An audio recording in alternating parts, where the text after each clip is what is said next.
Buenas noches, Carlos. Muchas gracias por la presentación. Espero que me estén escuchando bien. ¿eh? Si es así, bueno, continúo. El plan original era estar allá en Corrientes. Me hubiera encantado que eso fuera posible. Ya al principio sospechábamos, cuando hablábamos con Alberto, que lo estoy viendo ahora, que iba a ser complejo hacerlo, así que ya empezamos a plantear la alternativa virtual. En algún momento seguramente lo concretaremos.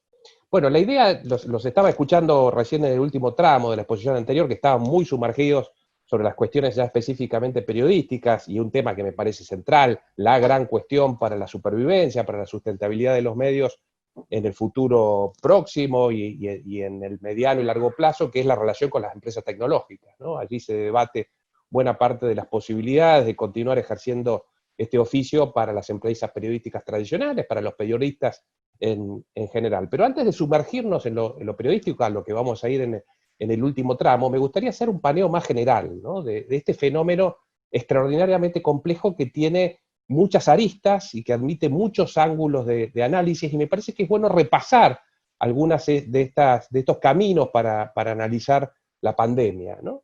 Es una cuestión que ofrece un ángulo de análisis histórico, otro sanitario, económico, político, psicológico, sociológico, literario, ¿no? Ecológico. Hay todos los órdenes de la vida, ya sea en el plano individual como en el colectivo, son tocadas por esta pandemia, y creo yo que esa es su primera característica, ¿no? Es algo que nos afecta a todos los habitantes del planeta y que nos afecta en distintas dimensiones. Eh, el primer punto es que somos todos conscientes, y eso rara vez ocurre, que estamos viviendo un fenómeno histórico, ¿no? Esto que nos ocurre va a quedar en los libros de historia. Lo que no sabemos es cómo va a quedar, y si este fenómeno histórico es una pausa, es un paréntesis del proceso histórico, es un momento de aceleración de tendencias que ya veníamos viendo y que se van a acentuar en la pospandemia, ¿no?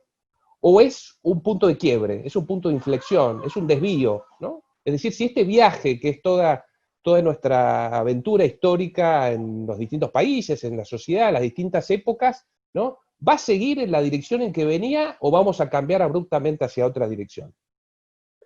Eh, Hace poco conversábamos con periodistas del diario donde hicimos un número sobre esta cuestión en mi diario, en La Gaceta, y recordábamos a Hobsbawm, ¿no? Eric Hobsbawm, uno de los grandes historiadores del siglo XX, planteaba que los siglos no necesariamente empiezan y terminan entendidos como eras históricas, ¿no? Como procesos más o menos homogéneos en números redondos. Y planteaba así que el siglo XIX, por ejemplo, era un siglo largo, que había empezado desde el punto de vista de su cohesión con la Revolución Francesa en 1789, así que se había adelantado 11 años al año 1, pero que al mismo tiempo había terminado, había corrido sus fronteras más allá del 1900 hasta la Primera Guerra Mundial, hasta 1914, ¿no?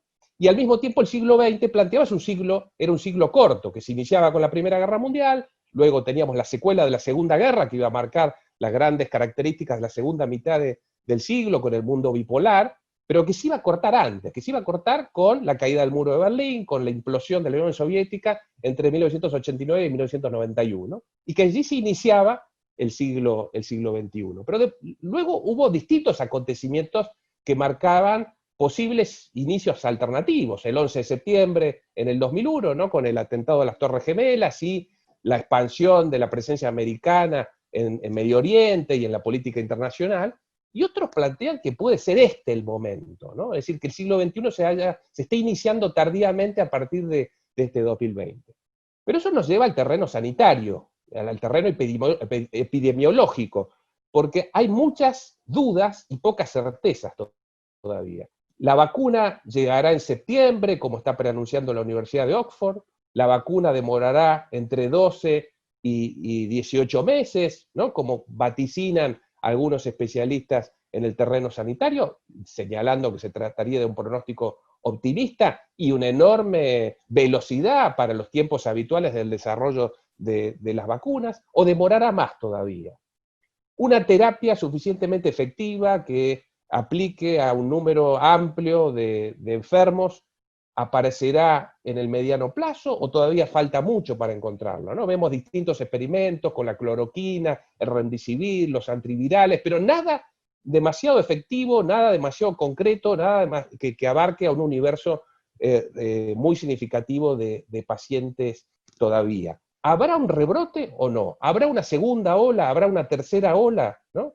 ¿Cuánto tiempo se extenderá la situación actual? Tenemos algunos indicios, vemos cómo China aparece con una vuelta a la normalidad, ¿no? Vemos cómo Wuhan, la ciudad en que se inició todo, se reinician las clases, la actividad económica, el movimiento social.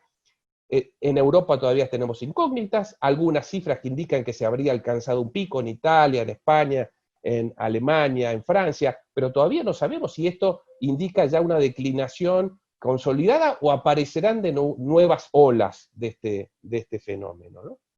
En la Argentina todavía ese pico aparece lejos, y lo que hemos adoptado hasta ahora como herramienta común en los distintos países es el aislamiento, ¿no? Son todas las medidas sanitarias de distancia social, pero sobre todo las cuarentenas, los aislamientos intensivos en nuestras casas que generan toda otra serie de efectos en otros terrenos. Uno de ellos es el económico, allí se plantean las dualidades entre economía y salud, muchas veces usadas desde la política de manera excesiva o de manera binaria o de manera maniquea, ¿no es cierto? Y dentro de lo económico, bueno, tenemos lo macro y lo micro. Lo macro en cuanto, bueno, ¿qué pasará con el PBI? ¿No? ¿Tendremos caídas al nivel de la crisis del 30? ¿Se llegará a superar eso? ¿Caerá 10 puntos el PBI mundial? ¿Caerá 20 puntos el PBI mundial? Bueno, todo depende de cuán larga, cuán cortas sean estas herramientas de aislamiento y de parálisis a la vida social que impactan directamente en la vida económica, ¿no? En la medida que vemos en los Estados Unidos, por ejemplo, un segundo trimestre que va a ser el más delicado, mucho más duro que el primero, pero no sabemos si este segundo será el más grave o vendrá todavía un tercero o después de una pausa un cuarto trimestre o un primer trimestre del año próximo que pueda ser igualmente preocupante. Y esas dudas van a marcar de qué medida este fenómeno significará o no un quiebre, ¿no? En la medida en que estas nuevas costumbres, en que la anormalidad o la vuelta a la normalidad o la adquisición de una nueva normalidad, todos términos que estamos discutiendo en estos días, cuánto demore, de qué manera haya o no idas y vueltas, de qué forma las distintas sociedades vayan buscando alternativas para encontrar un piso a esta crisis y volver a establecer un tipo de vida razonable. Luego vemos lo que pasa en la microeconomía, lo que pasa en el consumo, ¿no? Vemos sectores muy castigados, sectores que han tenido que bajar sus persianas seguramente por un plazo largo, desde ya el turístico, desde ya el gastronómico, espectáculos masivos, todo eso va a demorar mucho, va a ser lo último en habilitarse. Los chicos ya han salido de los colegios, la educación está impactada de lleno en este plano, pero al mismo tiempo algunos tienen alternativas y otros no.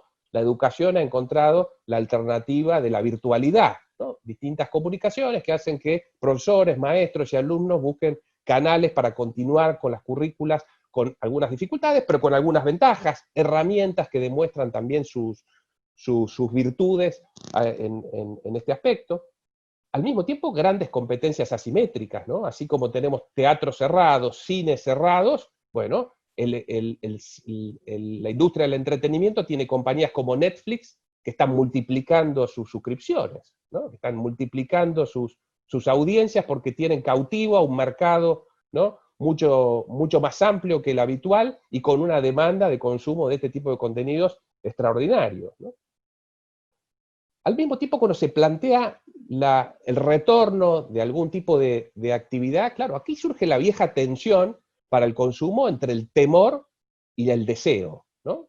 Y esto desde ya impacta de distintas medidas en los distintos segmentos, en los segmentos etarios, por ejemplo, la población de riesgo naturalmente va a tener mayores prevenciones para volver a realizar las actividades que hacía antes en el exterior, que los más jóvenes, ¿no? Que en principio tienen muy bajas probabilidades de que el contagio de la enfermedad significa un padecimiento significativo, o los más chicos, pero al mismo tiempo aquellos que viven con adultos mayores se les extenderá de alguna manera esa preocupación, esas prevenciones. También tenemos divisiones desde el punto de vista de las condiciones laborales, ¿no? Aquellos que son cuentapropistas, que son autónomos, desde ya impulsan reaperturas aceleradas para poder reiniciar sus actividades y recuperar los ingresos perdidos. Aquellos que trabajan en el sector privado tienen, y asociado a estos sectores más castigados, una situación distinta a aquellos que tienen un empleo público, en principio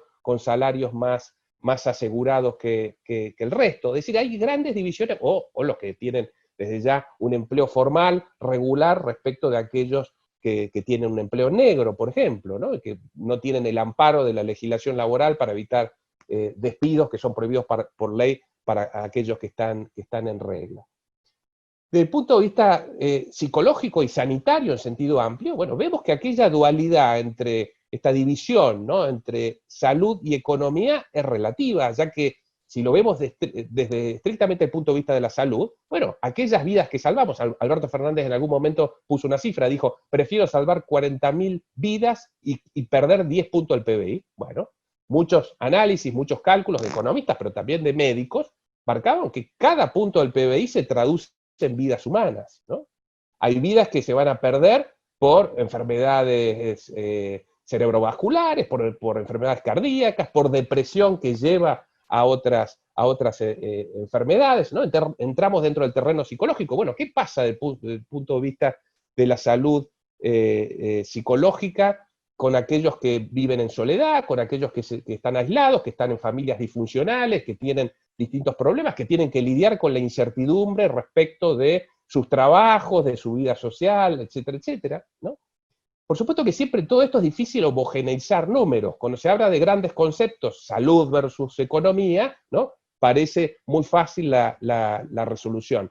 Pero al mismo tiempo plantea cuestiones que son políticamente incorrectas o difíciles de acercarse, que es, bueno, pero ¿cuánto vale una vida? ¿Se puede establecer un valor a la vida? Las compañías de seguro lo hacen, los juicios por indemnizaciones en accidentes, por ejemplo, establecen ciertos valores, pero al mismo tiempo también podemos pensar en la calidad de vida, ¿no? Aquellos puntos de PBI que se pierden, esa actividad económica que se paraliza, ¿no? Todas las consecuencias del punto de vista sociológico que vivimos con el aislamiento, bueno, se va pagando en calidad de vida. La expectativa de vida de países que caen en su nivel económico, que aumentan sus niveles de pobreza, disminuye desde ya, ¿no? Vamos a vivir menos años, vamos a tener una sociedad que viva menos años y peores años, ¿no? Distintos elementos que en algún momento fueron anatemizados, que fueron condenados a priori y cuyo debate vale la pena dar a toda sociedad que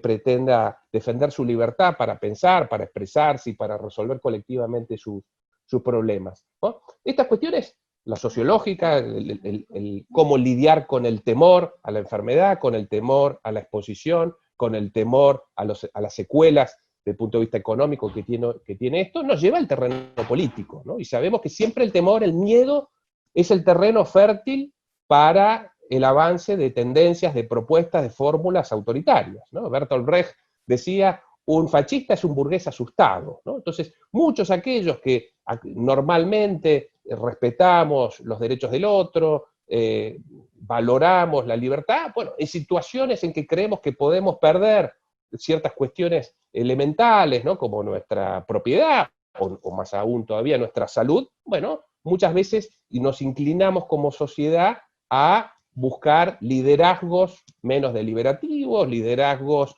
menos respetuosos de la diversidad, menos respetuosos de los equilibrios republicanos, y eso lo vemos en todo el mundo, ¿no? Empezando por China, digamos. La primera actitud, hay dos pensadores que me parecen muy interesantes para traer a colación. Uno es este pensador surcoreano, Bull Han, que es un filósofo que señalaba la diferencia en que Europa, en la primera etapa de la pandemia, enfrentaba la cuestión desde el punto de vista social y político respecto de Oriente, ¿no? China, en primer lugar, lo que hizo fue tratar de ocultar los primeros datos, las primeras cifras, ¿no?, aquellos que trataban de advertir sobre los riesgos que se estaban viviendo, y allí la humanidad, no solamente China, la humanidad perdió un tiempo valiosísimo, ¿sí? Luego el aparato represivo chino, con su enorme capacidad de fiscalización, un país que tiene 300 millones de cámaras, casi una cámara cada 4 habitantes, bueno, usó ese aparato Foucaultiano, ¿no? Esa estructura panóptica para vigilar a ese pueblo y logró, desde el punto de vista de la eficacia, avances muy grandes, ¿no? Una cuarentena relativamente corta, una vuelta a la normalidad relativamente rápida, una recuperación de la economía en los últimos meses relevante y que parece un modelo difícil de seguir para Occidente. Pero también en Oriente vemos otros países que son democráticos y que tuvieron buenos resultados en cuanto al enfrentamiento de la pandemia, como Corea del Sur precisamente, o como Taiwán, ¿no? Países, democracias liberales, pero que al mismo tiempo tienen culturas atravesadas por un lado por una histórica subordinación de lo individual a lo colectivo, ¿no? Y también por experiencias de epidemias previas como la del SARS o la de la gripe A, es decir, poblaciones acostumbradas a estas medidas sanitarias efectivas para el control de situaciones como las que plantea el COVID-19. En Italia, en España, en los países latinos, vimos reacciones muy distintas, ¿no? Mucho caos, mucha discusión, mucho escepticismo, ¿no? Una dificultad para resolver el problema en las primeras etapas y, bueno, multiplicación de muertos, multiplicación de contagios. También lo que vemos es en países con tendencias autoritarias, fuera de los que mencionábamos, Irán, por ejemplo, Turquía, Hungría, Venezuela, Cuba, ¿no? Rápidamente un aprovechamiento de la crisis para acentuar las tendencias de hostigamiento a las voces disidentes, a los espacios más plurales, al periodismo, en los casos en que se puede ejercer de alguna manera, ¿no? También en países con larga tradición democrática, como los Estados Unidos, que fueron faros para la libertad de expresión, pero con un presidente con tintes autoritarios como el de Trump, que aumentó su hostilidad, ¿no?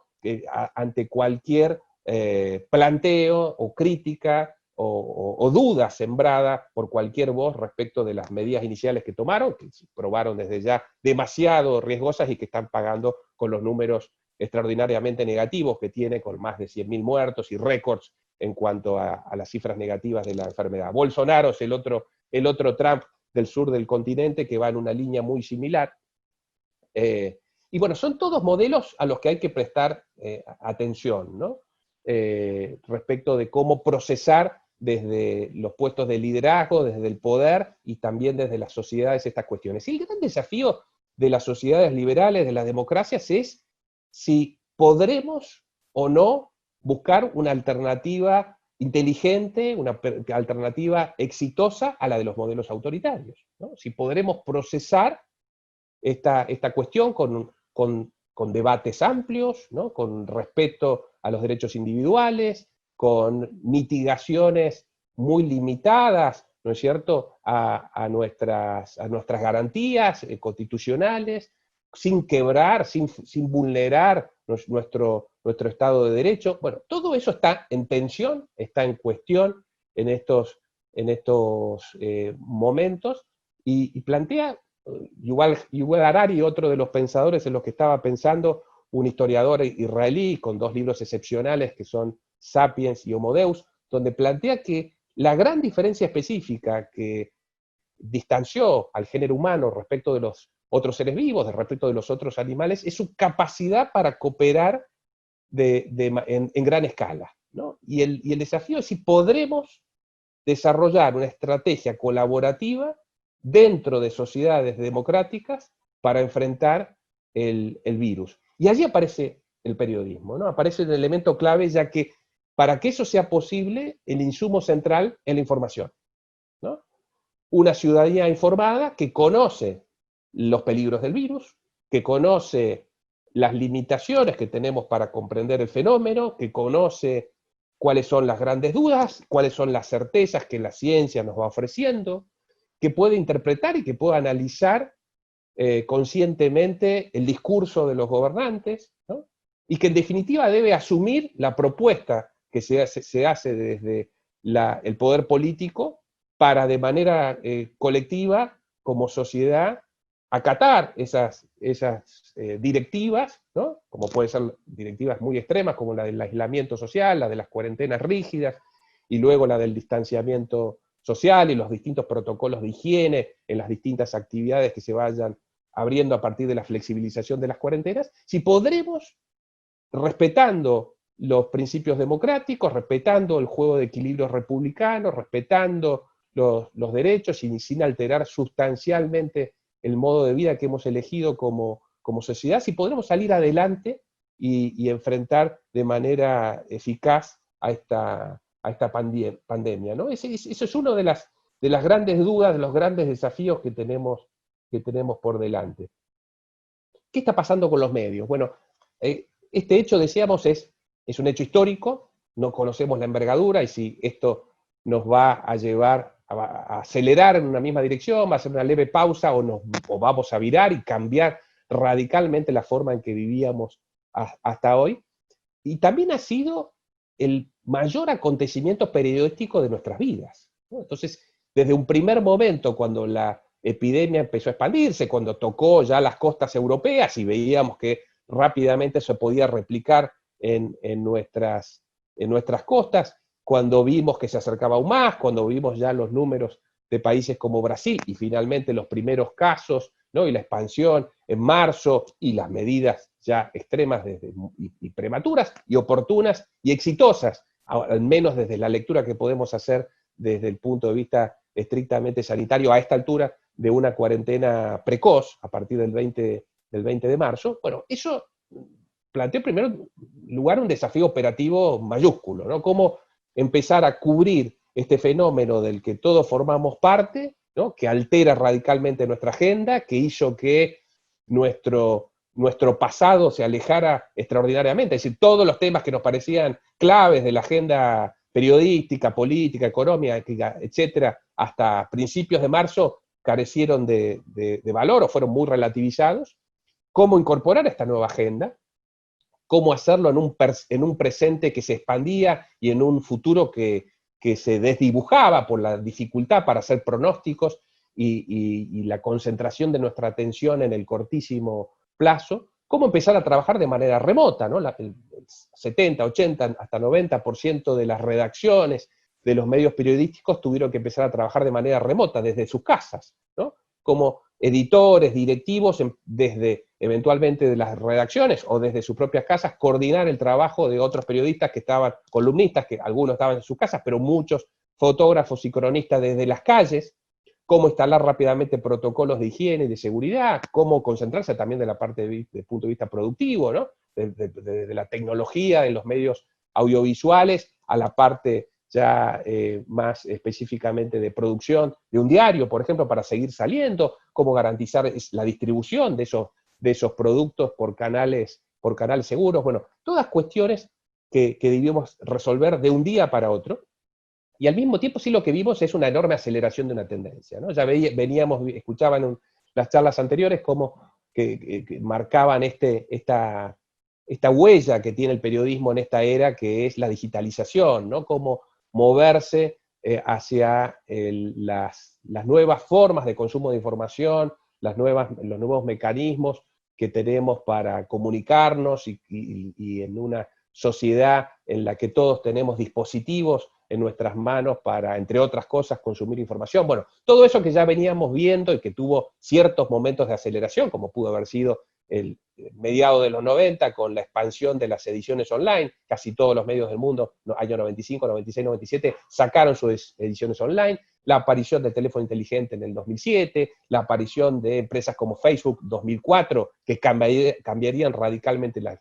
reglas del juego, la expansión de Google, que junto con Facebook se llevarían 2/3 de toda la publicidad digital, como una publicidad que hace poco más de 10 años, ¿no? Estaba concentrada en un 40% en la televisión, 30% en los diarios, 12% en las revistas y solamente 5% en Internet. Hoy la mayor tajada se la lleva Internet, y dentro de Internet, de 2/3 de toda esa publicidad se la llevan dos empresas que son Google, Facebook y en tercer lugar Amazon. Bueno, nuevas reglas, nuevas situaciones, un nuevo ecosistema donde desarrollar nuestra actividad que plantea enormes desafíos. Todo eso se aceleró de un momento a otro, de una semana a otra, ¿no? Ese trabajo esos planes que teníamos dentro de las redacciones para progresivamente ir incorporando las herramientas digitales, ir pensando cada vez más en cuanto a las variables, los indicadores de audiencia, etcétera, etcétera. Eso tuvo un incremento en velocidad extraordinario de un momento a otro a fines de marzo, en el caso argentino, y en esas semanas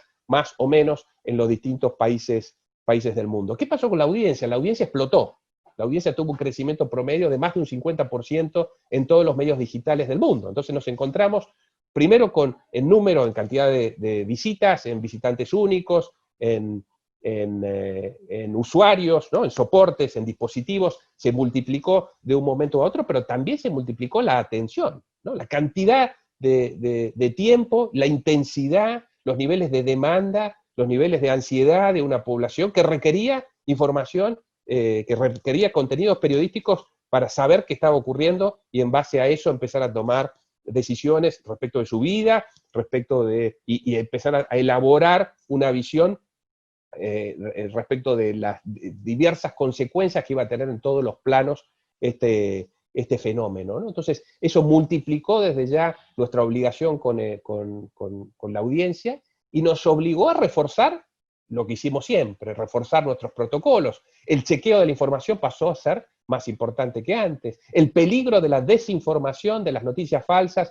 de aquello que circula con mucha liviandad en las redes sociales, en los canales alternativos, no profesionales, fue más peligroso que nunca, porque la información chequeada, contextualizada, debidamente interpretada, adecuadamente jerarquizada, ¿no? Se transformó en un insumo vital, vital en pleno sentido del término, una herramienta para tomar decisiones que podían significar la diferencia entre la vida y la muerte, o entre la salud y la enfermedad, como sociedad y a nivel individual. Y al mismo tiempo, la información tóxica, ¿no? El rumor, los intentos de desinformar, los intentos de ocultar esa información, de distorsionarlos, en aquellos casos en que el poder buscaba controlar la crítica, etcétera, etcétera, todos esos peligros empezaron a ser muchísimo más peligrosos que antes, ¿no? Todo eso se potenció.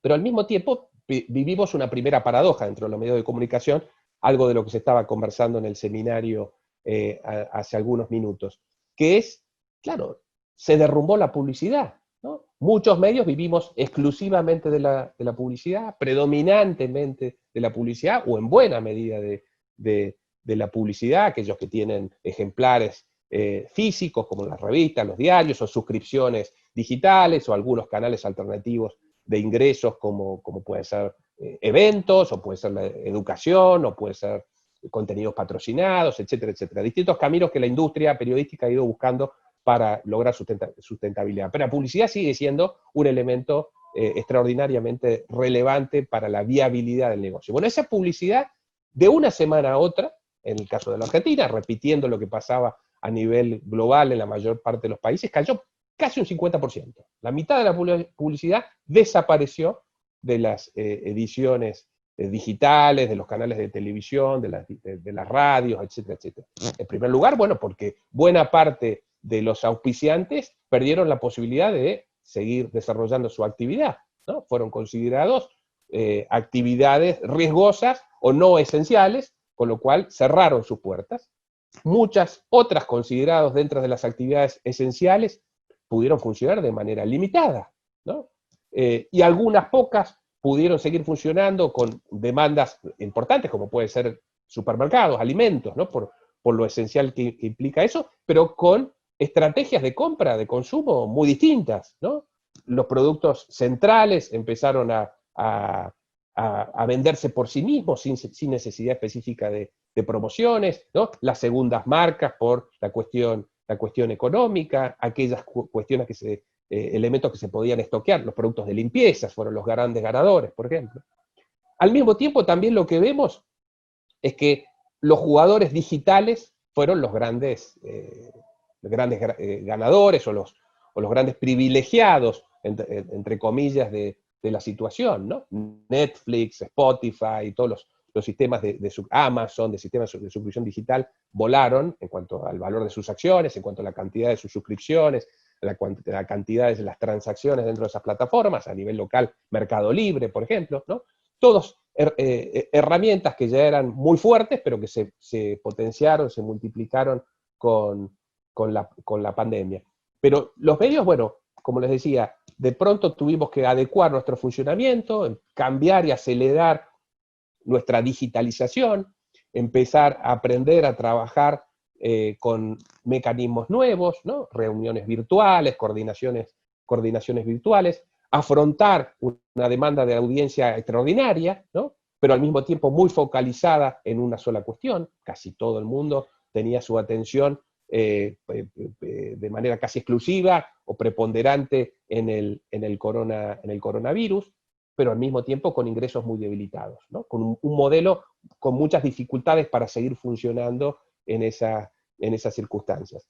Bueno, los medios, lo que hicieron, muchos medios cerraron sus puertas. En Estados Unidos vemos decenas de medios de distinto tipo que han dejado de funcionar, pero lo vemos cerca, lo vemos en Brasil, donde más de 10 medios han dejado de funcionar, en Ecuador, en distintos lugares de América Latina. En la Argentina no se produjeron casos muy destacados, pero sí algunos casos de productos en papel que dejaron de salir en papel y salen nada más que en digital, pero muchos de ellos seriamente dañados, han tenido que acudir a algunas asistencias como los ATP del Estado, como muchas otras empresas, para poder pagar parte de los sueldos con algo que no se trata de una ayuda por la que hay que agradecer al Estado, sino de una compensación por una acción del Estado, ¿no?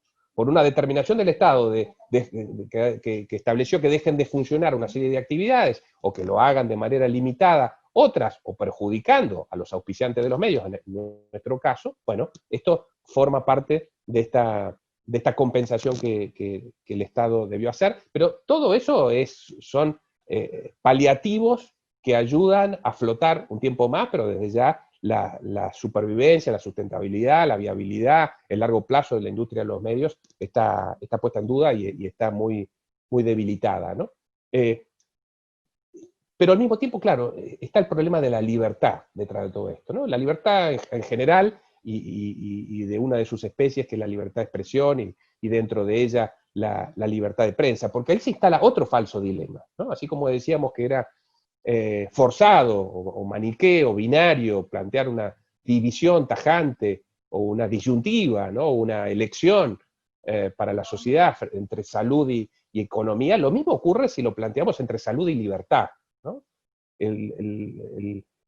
Dentro de una democracia, la libertad no debe ser algo que se ponga en cuestión. Podrá sufrir ciertas limitaciones, ciertas adecuaciones frente a contextos tan dramáticos como el que vivimos, pero debe ser preservado, ¿no? Todo este andamiaje que ha garantizado nuestro funcionamiento como sociedad a lo largo de las décadas, con distintas interrupciones y con evoluciones como sociedad que nos hemos ganado, sobre todo a partir del regreso de la democracia en el 83, a pesar de distintas turbulencias.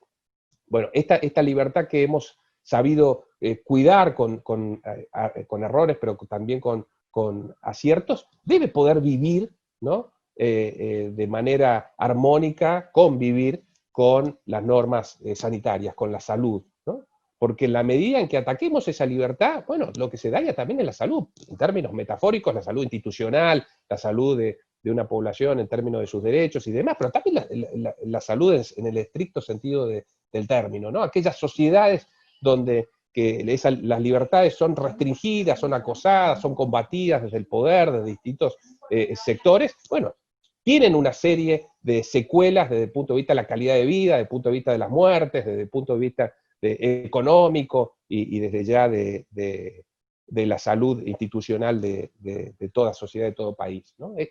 Estas son las cuestiones que están ahora en danza, en el tapete, en una discusión que muchas veces se corre de ciertos límites saludables desde el punto de vista democrático, ¿no? Como los castigos a los discursos, a supuestos discursos anticuarentena, ¿no? Los medios no solamente son un canal para propagar, para transmitir todas las medidas que son adecuadas, que son positivas, ¿no? Para enfrentar a la pandemia, como las normas de higiene, bueno, todo lo que venimos hablando aquí. También los medios son plazas públicas donde las distintas sociedades, las distintas comunidades deben debatir las distintas tendencias, las distintas propuestas, las directivas, ¿no?, que se plantean desde el poder público, desde los distintos sectores, ¿no? Debe cuestionarse si es bueno o no que un país como la Argentina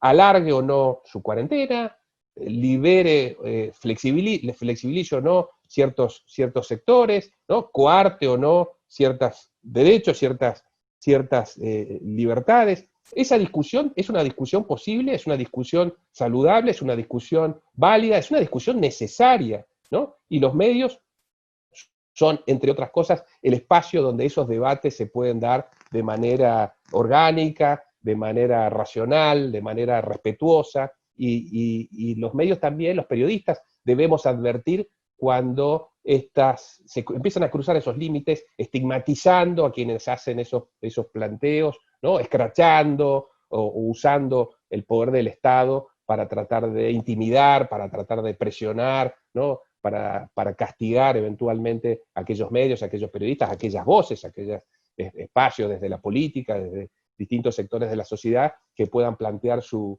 disconformidad, ¿no? Entonces, se trata de una cosa y la otra, de tratar de que las sociedades puedan asimilar medidas que pueden ser duras, que pueden ser incómodas, pero que son necesarias para que la sociedad enfrente estos problemas mayúsculos, ¿no? Caminos alternativos, visiones alternativas, y la puesta en discusión, la puesta en debate de todas las cuestiones que llevamos adelante, sobre todo en un terreno donde, si bien tenemos cierta apoyatura científica para apoyar, para sostener ciertas medidas, ciertos caminos, ciertas propuestas, pero también tenemos un mar de dudas, ¿no? Cantidad de diagnósticos, de formulaciones que van y vuelven, que se tornan equivocados con el tiempo, estrategias que parecen funcionar y que luego no funcionan. Bueno, todo aquello que hasta ahora parece ser exitoso, solo el tiempo lo dirá, y tenemos derecho en este tránsito a planteárnoslo como sociedad y a nivel individual, ¿no? Bueno, estas son algunas de las dudas, de las reflexiones que me parecía interesante compartir con ustedes, pero eventualmente podemos abrir un espacio para compartir otras ideas de ustedes, o que me formulen preguntas o algunas inquietudes. Sí, doctor Design. Bueno, es muy interesante porque mientras usted estaba en el desarrollo de la exposición, primero nos llega la noticia de que hay un gran bocinazo en Rosario, camino al Monumento a la Bandera, que es la continuación de lo que ya ocurrió en Córdoba.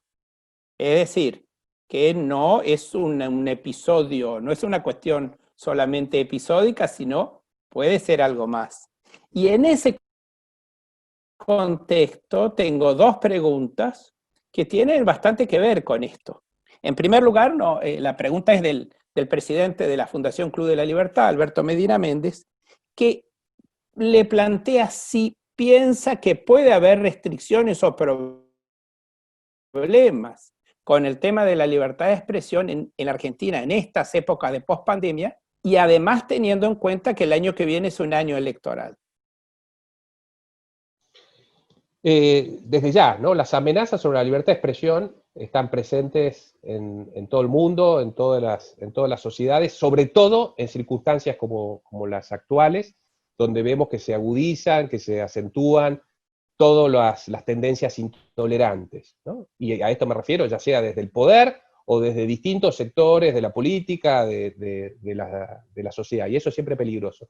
Pero tenemos muchos antecedentes. Nosotros ayer tuvimos nuestra junta de directores de ADEPA, donde hacemos un repaso de lo que pasó en el último semestre, con particular foco en la crisis del coronavirus, en lo que hace a las afectaciones a la libertad de expresión, y allí hicimos un pequeño inventario de algunos hechos preocupantes. Por ejemplo, las expresiones de la ministra de Seguridad hablando de ciberpatrullaje y de monitoreo del humor social. Bueno, todo eso son elementos peligrosos, palabras delicadas, porque tienen antecedentes muy negativos, como los que mencionamos, los de China, los de distintos gobiernos no democráticos en el mundo.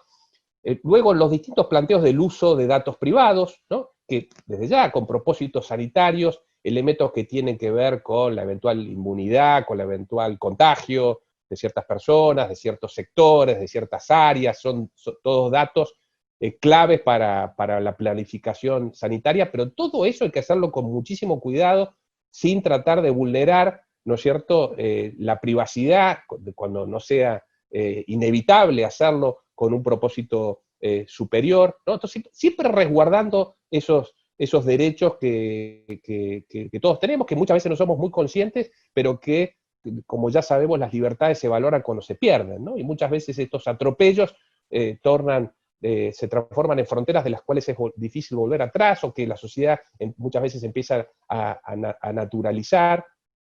Angela Merkel tuvo expresiones que para mí son fantásticas. Quizás es la gobernante que ha estado más a la altura de la crisis de todos los gobernantes del mundo, y dijo que los periodistas deben poder confrontar un gobierno y a todos los actores políticos con una perspectiva crítica, ¿no? Lo decía sobre el COVID-19, ¿no? Entonces, aún a alguien que tiene que afrontar una situación extremadamente compleja y tomar una cantidad de decisiones incómodas y muy nocivas, con enormes perjuicios para su sociedad en los más distintos planos, lo que dice es, cuidado con apagar la llama de la libertad, cuidado con atropellar los derechos ciudadanos y algo tan central como la libertad de prensa y la libertad de expresión de los ciudadanos, que se puede canalizar, por ejemplo, a través de una movilización pública con bocinazos o con distintas expresiones que marquen un hartazgo respecto de la cuarentena, respecto de la forma en que se manejan sus propios intereses, en distintas actitudes de gobernantes, ciertas contradicciones o hechos irritantes que tenemos en distintos planos, como puede ser el tema de los presos, bueno, distintas cuestiones que estuvieron sobre el tapete. Tenemos una sociedad con la que hay que tener cuidado, ¿no? Porque si bien puede, ante el temor, muchas veces dejar pasar ciertos abusos, al mismo tiempo también tiene su tolerancia al límite, ¿no? Entonces puede pasar de una posición de enorme adhesión a la cuarentena, a las distintas restricciones, de enorme apoyo al presidente, que ha tenido niveles muy altos, sigue teniendo niveles muy altos, arriba del 70% y en algún momento superó el 80% de aprobación. Eso es extremadamente volátil, de un momento a otro eso se puede ir para el otro lado. Vimos cómo cuando se planteaba en el escenario público la dualidad salud-economía, la salud era privilegiada en las encuestas de opinión pública, y ahora vemos que la preocupación económica supera a la de salud. Sigue siendo importantísimo, un gran porcentaje de la población sigue considerando que las cuestiones sanitarias son esenciales, pero la preocupación por la economía crece, ¿no? Y, ¿por qué no?, la preocupación sobre las libertades, sobre los distintos abusos, atropellos y confrontaciones que podemos tener en ese plano también, ¿no?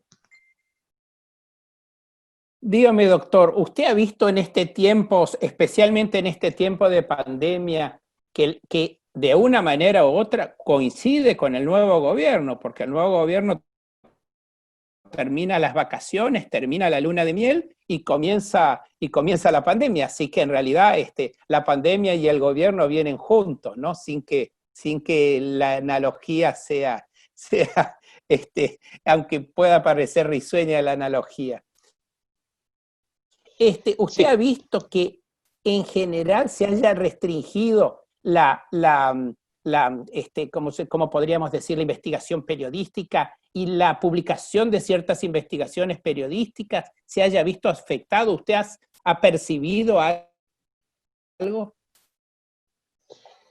A ver, este gobierno llegó al poder como una gran incógnita, ¿no?, en el terreno del análisis político, ya que se trata de una coalición con elementos heterogéneos en principio, ¿no? Una de las grandes dudas que se planteó y se sigue planteando del análisis político es cómo se iba a resolver esa tensión, si los grupos más extremos iban a imponer sobre los más moderados, si iba a surgir un albertismo como símbolo de ese espacio de centro de la política, ¿no? Vemos señales como al presidente al lado del jefe de gobierno de la ciudad, Horacio Rodríguez Larreta, y por el otro lado Kicillof, expresiones muy distintas, ¿no? Quizá uno de los grandes referentes, o el futuro gran referente de la oposición política, por un lado, y un referente de las posiciones más agudas dentro del kirchnerismo, por otro, ¿no? Bueno, la resolución de esa tensión es una de las claves, creo yo, para poder hacer algún vaticinio en materia de cómo va a ser la relación del poder político con los medios de comunicación de ahora de ahora en más, porque siempre escuchamos ciertas voces preocupantes de los sectores más extremos, ¿no? Desde gente que está dentro del poder, que tiene alguna función en el plano legislativo, ¿no? O dentro de los cuadros más notables del espectro político, u otros personajes del campo del espectáculo, del campo de la justicia, pienso en Zaffaroni, en Dani Brieva, ¿no? Que todo el tiempo lanzan una cantidad de afirmaciones o de postulados completamente reñidos, ¿no? Con la libertad de expresión y con los principios democráticos, diría yo, en definitiva, pero al mismo tiempo también hay ciertos baldes de agua fría dentro del propio oficialismo que tratan de calmar o de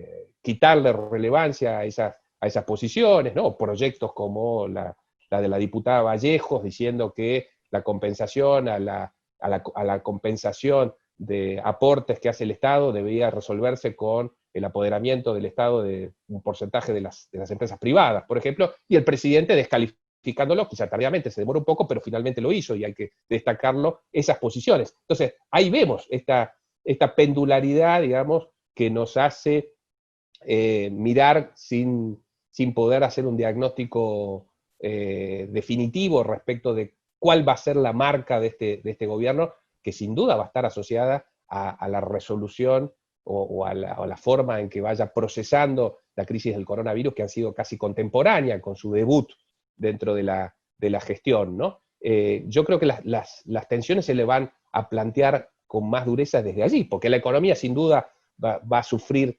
extraordinariamente, eso va a implicar tener que tomar medidas muy incómodas y muy difíciles, ¿no? Que va a dejar una cantidad de heridas en muchos planos, y también la libertad se está viendo afectada y se va a ver afectada en el futuro. Pero por ahora yo diría que las grandes preocupaciones vienen de ciertos sectores más laterales, ligados al poder, con ideas que no terminan sustanciándose, afortunadamente, ¿no? Que vienen por el lado del control, que vienen por el lado de la descalificación a los periodistas, a las voces discrepantes, ¿no? A la crítica en general, con proyectos un poco etéreos de avances del Estado sobre el sector privado o sobre las distintas libertades, ¿no? Yo creo que allí hay enormes dudas sobre, bueno, en definitiva, cómo se va a conformar esa conducción,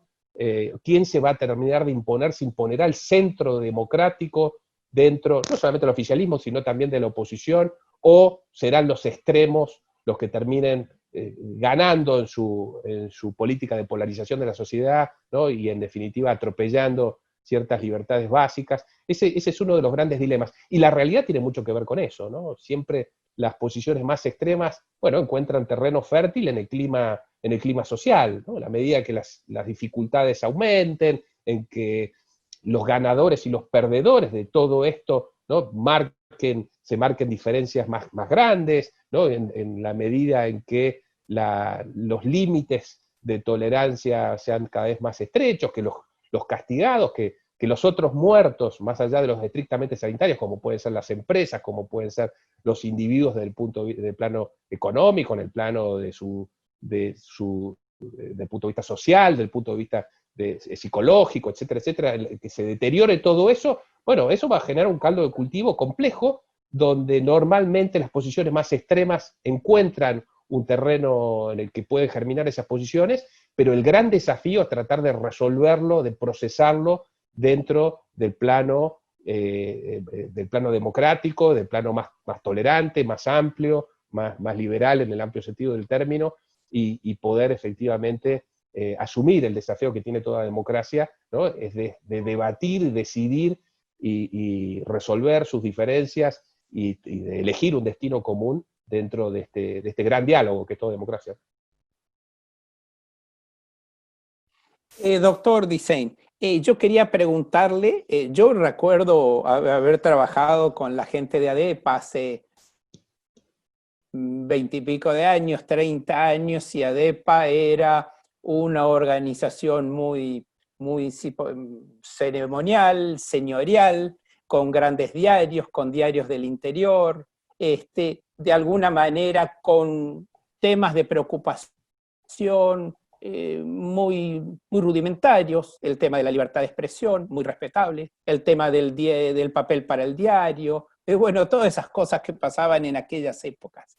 Y ahora, con solo advertir, con solo entrar a la página de ADEPA, uno ve que ADEPA está involucrada en un montón ha tenido una evolución, la misma evolución, siguiendo supuestamente a todo esto que hablamos de los medios digitales, de la reconversión del periodismo y todo. ¿Por qué no nos habla un poco de esto? Bueno, sí, ADEPA efectivamente nació en el año 62 como una asociación que nucleaba exclusivamente diarios.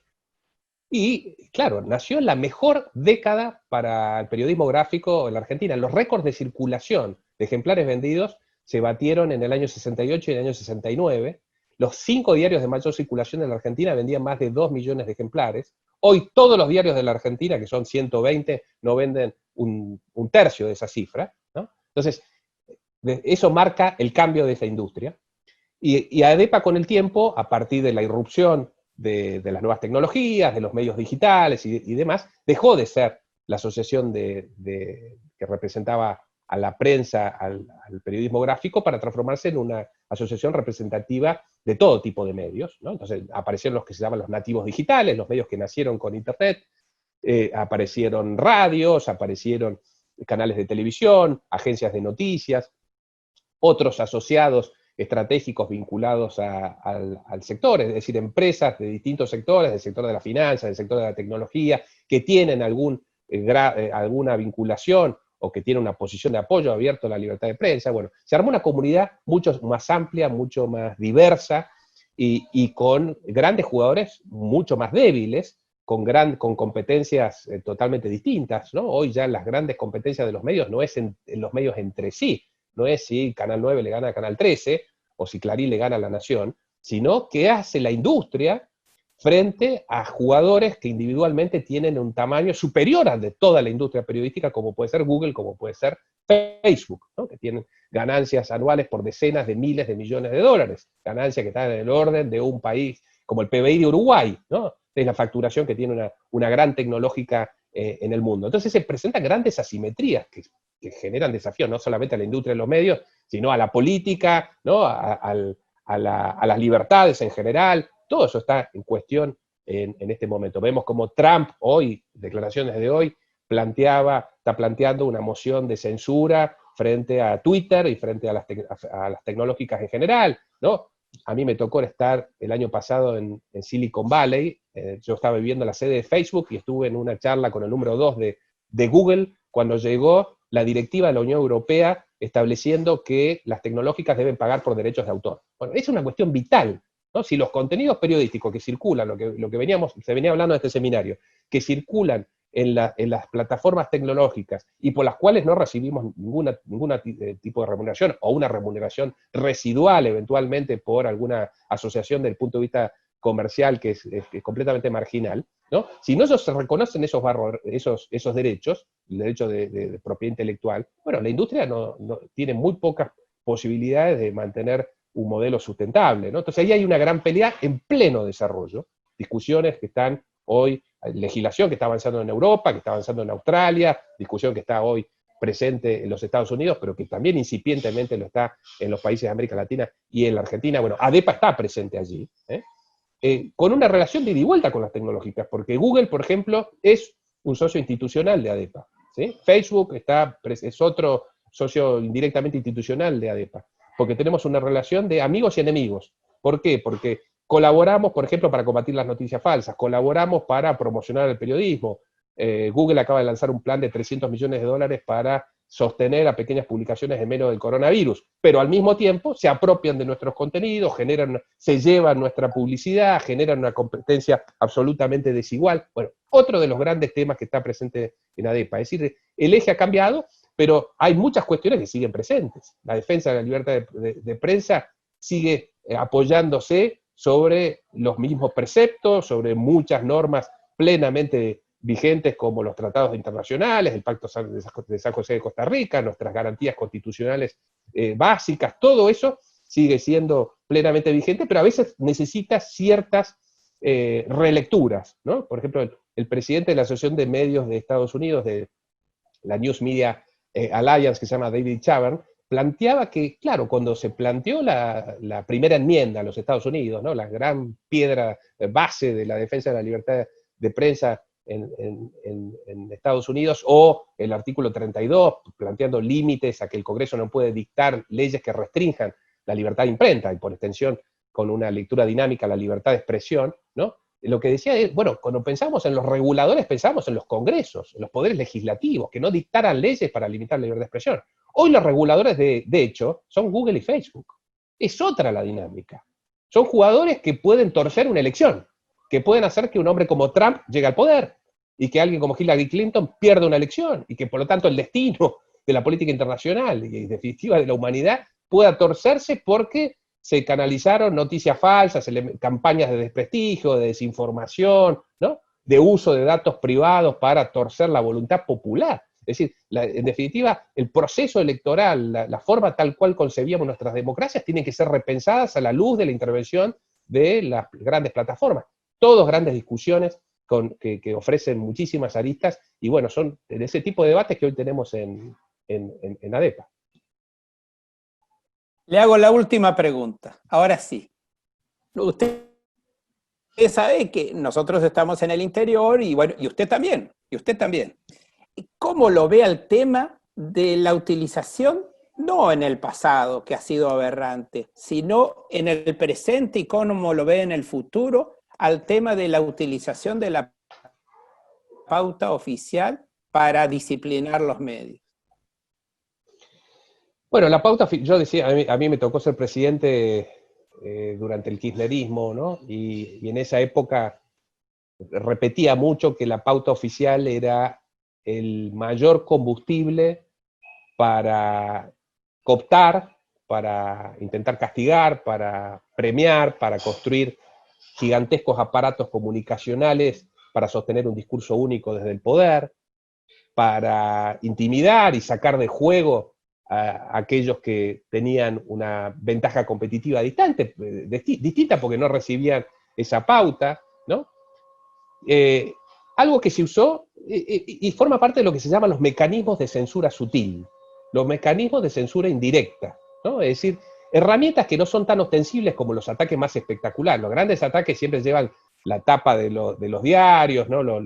Las grandes imágenes en la televisión son los asesinatos a periodistas, el narcotráfico en México, por ejemplo, ¿no? Los grandes atropellos, el cierre de clausuras de diarios, periodistas presos, bueno, todo eso es muy ostensible, es muy claro de ver, pero lo que no se ve muy bien son las herramientas económicas para tratar de condicionar un medio, ¿no? Si yo pongo o saco plata y ese flujo es intenso dentro de un medio de comunicación, o si presiono a los anunciantes privados, por ejemplo, o si dicto normas para restringir la actividad de un medio de comunicación, o si hago una campaña para intimidar a algún periodista, descalificándolo, estigmatizándolo en redes sociales, etcétera, etcétera.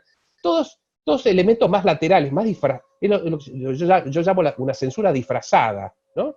Y muchas veces es tan peligrosa como la censura más directa.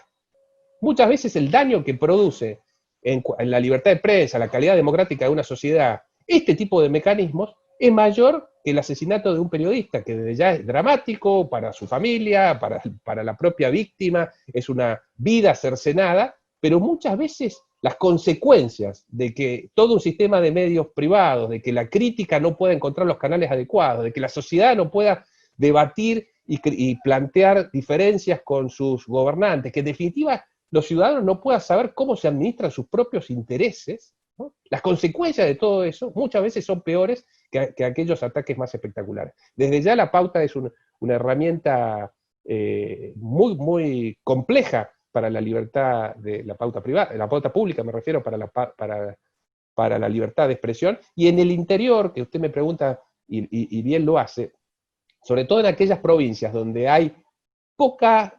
un sector privado débil, relativamente chico, por lo tanto, los auspiciantes representan dentro del volumen publicitario un porcentaje menor, con grandes niveles de empleo público, con poderes, con sistemas republicanos muy debilitados, porque el legislativo está sometido al ejecutivo, porque el poder judicial también está sometido, porque son sociedades con poca dinámica y no hay sectores intermedios potentes, no hay organizaciones como la de ustedes planteando críticamente posiciones al poder y a las distintas cuestiones de la sociedad, ¿no? Cuando eso no ocurre, bueno, el poder de la pauta pública es muy grande y las tendencias al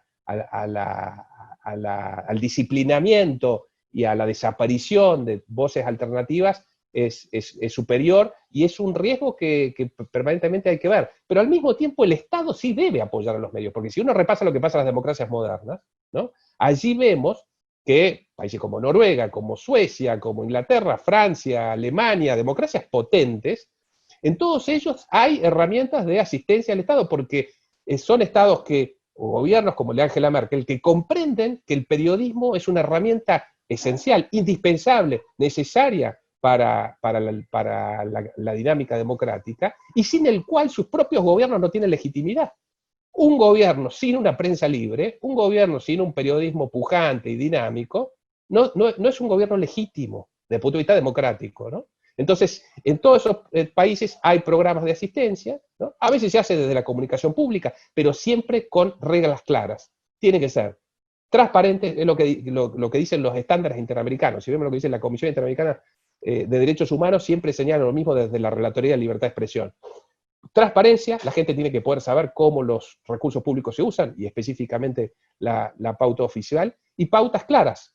Lo vamos a hacer, ¿cuál es el objetivo? Transmitir, comunicar a la ciudadanía cómo la gestión pública o cuestiones de interés público, como pueden ser las del COVID-19, normas sanitarias, por ejemplo. Bueno, pero ¿cómo lo voy a hacer? Por los canales adecuados. Entonces allí los niveles de audiencia, el tipo de audiencia, los distintos segmentos. Si yo quiero transmitir a la población en riesgo, bueno, iré a los formatos que tengan que ver más, estén más asociados al consumo de la gente grande y no a las redes sociales más ligadas al consumo juvenil, por ejemplo, ¿no? Entonces, tiene que ser un uso razonable, fundado y transparente de los recursos públicos. Pero volvería a esta línea. Es muy importante que el Estado apoye a los medios de comunicación, apoye al periodismo, y la tentación de usarlo de manera incorrecta para tratar de cooptar, condicionar y evitar la crítica siempre está a la orden del día, y la ciudadanía, las distintas organizaciones como las de ustedes que defienden las libertades deben estar particularmente atentas, o la nuestra desde ya, a cómo ese uso se da y en qué medida es arbitrario, es excesivamente discrecional o no se apoya en reglas y lo ideal, en leyes específicas que regulen esa distribución.